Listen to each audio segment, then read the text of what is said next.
สบายดีนะไปเถอะวันนี้ก็ถือว่าน้องจะได้เข้าสู่ที่นอกผู้ใดนะการนำบ้านต่างสุขเนาะเมืองจับพรแขวงสวรรณเขตและถือว่าได้ปู่ย่าเพิ่นเสียเบิดแล้วบ่สวรรค์เข้ามาในวงอายุ24 ปีที่เป็นนาจึงเป็นบทของเท่าบุญเลิศเข้ามาในวงอายุ63 ปีที่เป็นนาได้กับเมวัดทองเข้ามาในวงอายุ58 ปีที่ทำนาปัจจุบันเนาะถือว่าอยู่บ้านนาบงหน่อยสองเมืองไซบุทองแขวงสวรรณเขต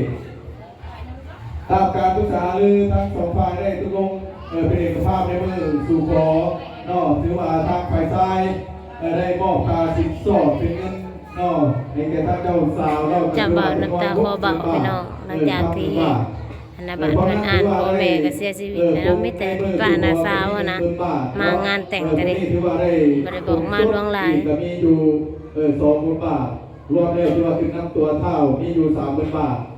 ครับ1 บาทก็ถือว่าเงินก็มีแต่หานำกันสาวพิธีม้อยแล้วถือว่าสิ่งของที่ว่าข้างไว้ในมือนี้เนาะทางไปซ้ายก็ถือว่ามีจำนวนเงินอยู่30,000 บาทดีเด้อเนาะถือว่ายังข้างอยู่ในบิ๊กในโซครับนี่ก็ถือว่า0 บาทส่วนว่าที่ว่าเพิ่นได้มาอยู่กินถือว่ามี1 โตถ้วยกับคุณนี่1 โต2 ปี 5 3 ปีมะม่วงในการว่าสินค้า1 โตอยู่ที่มีคาเมาอันนี้ถือว่าชาวดูเป็นคนถามเนาะ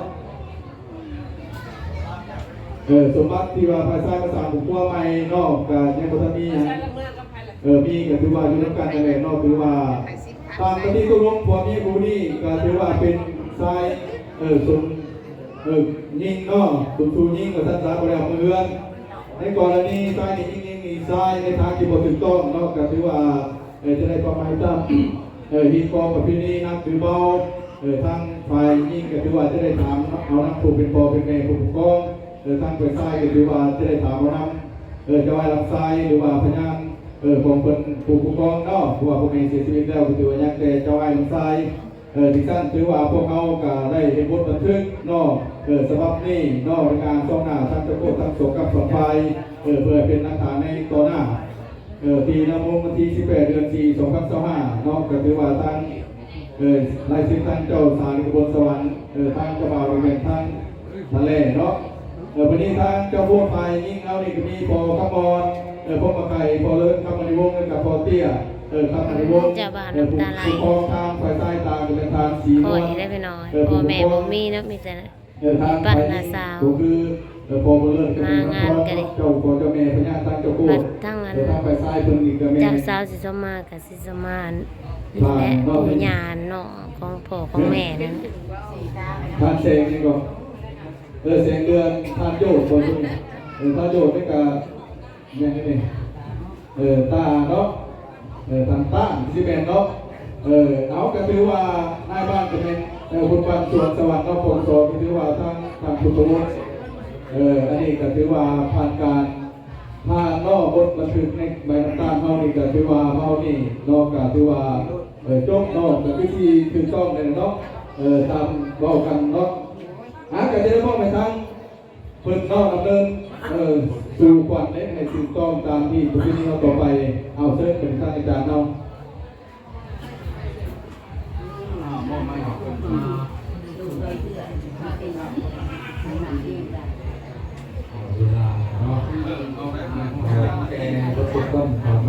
เจ้าบ่าวน้ำตาไหล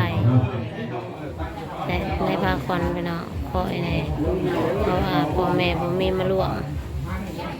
มีแต่ญาติพี่น้อง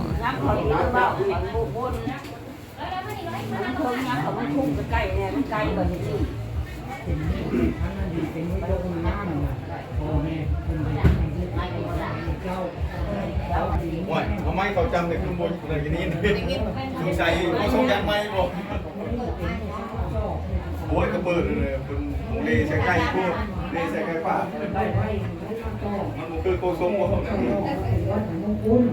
คนในภาคกันมาไล่คนในทางคนภาคกันมาทำเป็นประเพณีรุ่นตานี่ต้องหานี่ต้องหาเพราะทำแบบนี้มาเป็นประเพณีภาคเหมือนคนในบ้านมาก็บ่ดัง บอกฟันหล่อยังมันบอกฟันหล่อคือดังแท้ทำไมคุณชมขนาดนั้นแหละ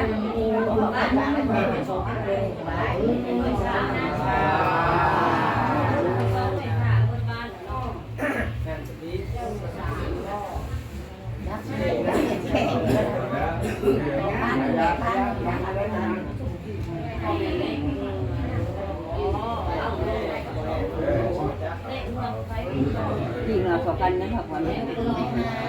มาเตะต่ำนี่อยู่เนาะสกันเหมือนกันเนาะชักสกันมาเตะเขาเข้ามาชูหัว ได้ลูกสาวเขาพักวันนำอีกเดี๋ยวลูกเขาพักวันนำมาลูกสาวใหญ่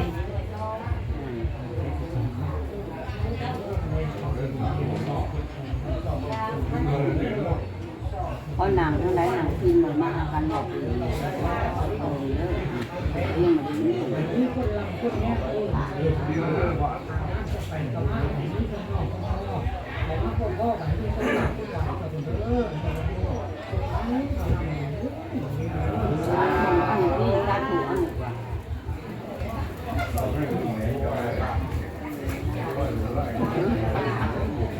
ยังมันมาแล้วบอกนึงนะ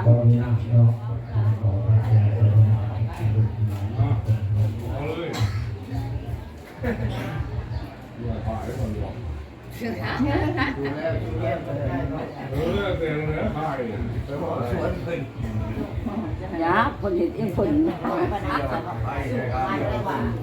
ใจไทยเขาใจเองเขาเขาใจเองเขา ก็ให้นั่นแหละ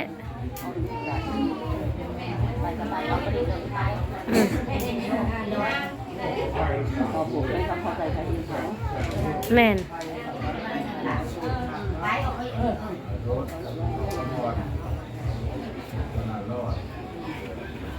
เก่งกระดิ่งนิดหน่อยคนถึงเก่งกระดิ่งหน่อย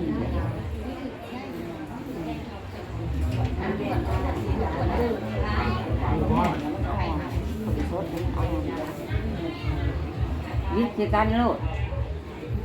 ตัสสะภุนะโมตัสสะภะคะวะโตอะระหะโต นกอะไรแม่นกอะไรแม่ ตัสสะนะโม เอามันไกลข้างมือน่ะ ยกขึ้นสูงๆล่ะมือน่ะ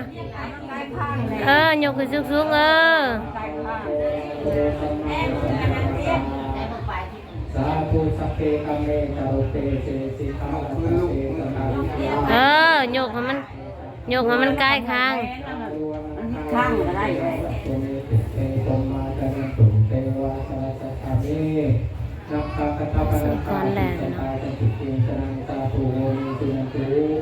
ธัมมัสสาวะคาโรนังปัฏฐันตาธัมมัสสาวะคาโรนังปัฏฐันตา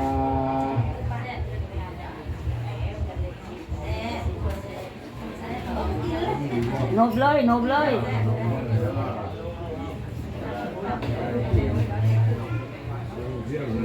สาธุนะโมตัสสะภะคะวะโตอะระหะโตสัมมาสัมพุทธัสสะนะโมตัสสะภะคะวะโตอะระหะโตสัมมาสัมพุทธัสสะ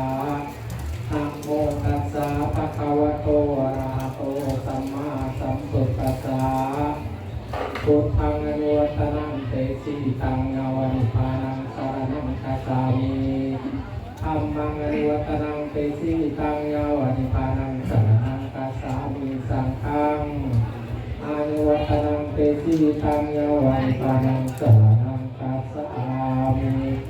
ตุติยมปีทุกขังอนุวัตนังเตสิตังนวานิพานังสารนังคัจฉามิตุติยมปีธัมมัง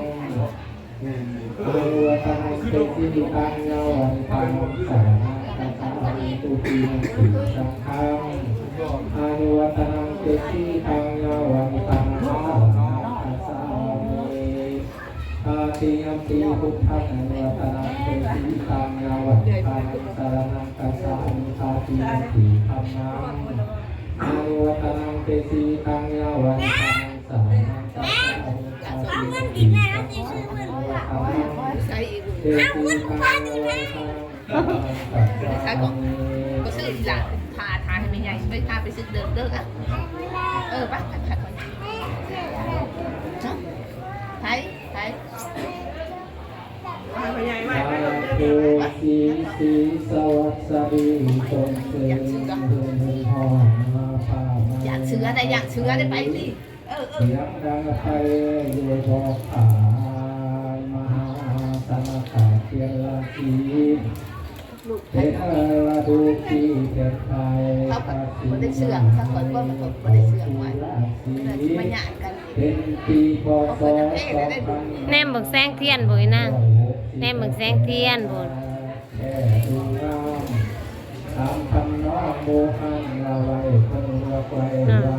มันวันดี